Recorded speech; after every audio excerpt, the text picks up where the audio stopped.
নমস্কার বন্ধুরা, ঘরের সাথীতে সবাইকে স্বাগত। আজকে আমাদের রেসিপি হচ্ছে কচু ফ্রাই। তো কচু ফ্রাই বানানোর জন্য এখানে আমি 500 গ্রাম কচু নিয়ে নিয়েছি। এবারে আমি প্রেসারে দিয়ে একটা সিটি লাগিয়ে নেব। প্রেসারে দিয়ে দিচ্ছি।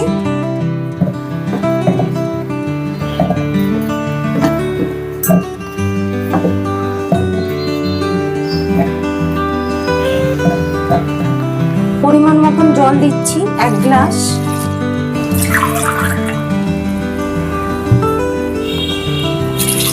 দু গ্লাস। অল্প নুন দিচ্ছি। ঢাকনা বন্ধ করে আমি একটা সিটি দিয়ে নেব। প্রেসার কুকারে একটা সিটি দিয়ে নিয়েছি। এবারে আমি দেখছি 10 মিনিট হয়ে গেছে।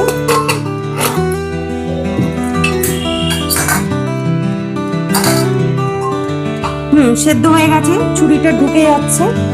এবারে আমি তুলে নেব।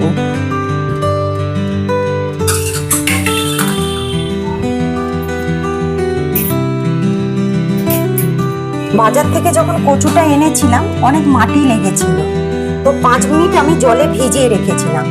জলে ভিজিয়ে রাখলে কি হবে, তাড়াতাড়ি কচুটা পরিষ্কার করতে সুবিধা হবে। ভালো করে ধুয়ে নিয়ে আমি প্রেসারে একটা সিটি দিয়ে নিয়েছি। কচুগুলো সব ছাড়ানো হয়ে গেছে। মাঝখান দিয়ে আমি কেটে নিচ্ছি। এরকম 2 পিস করে কেটে নেব।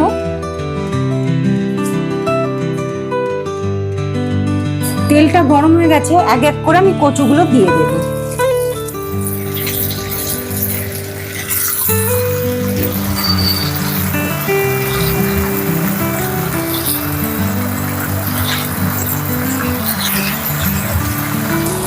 এইভাবে আমি অল্প অল্প ভেজে নেব। কচুটা 1 পিঠ হয়ে গেছে, উল্টে দিচ্ছি।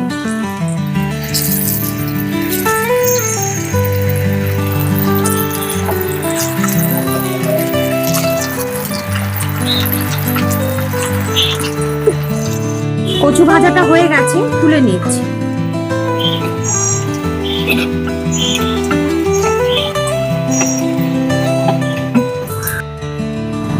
কচুটাকে একটু আমি বাটি দিয়ে দাবিয়ে দেব। দাবিয়ে দিলে একটু ফ্ল্যাট হয়ে যাবে।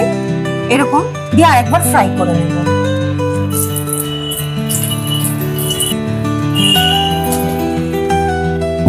এরকম দাবিয়ে নেব, দাবিয়ে ফ্রাই করে নেব।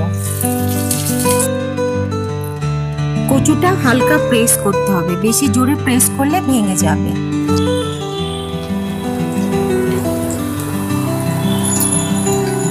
হয়ে গেছে, তুলে নেব। ভাজা হয়ে গেছে, এরকম হবে ভাজাটা। এক এক করে তুলে নিচ্ছি। নুন দিয়ে দিচ্ছি পরিমাণ মতন। এটা হচ্ছে ভাজা মশলা। জিরে আছে, শুকনো লঙ্কা আছে, গোলমরিচ আছে। এটা হচ্ছে আমচুর পাউডার।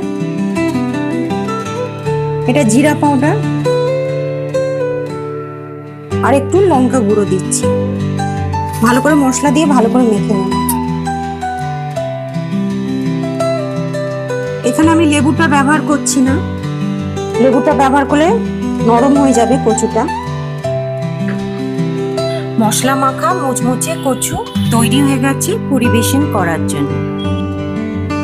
আজকের রেসিপিটা যদি তোমাদের ভালো লেগে থাকে, একটা লাইক অবশ্যই করো, কমেন্টস করে জানিও, সাবস্ক্রাইব করে পাশে থেকো। হয়ে গেছে কচু ফ্রাই।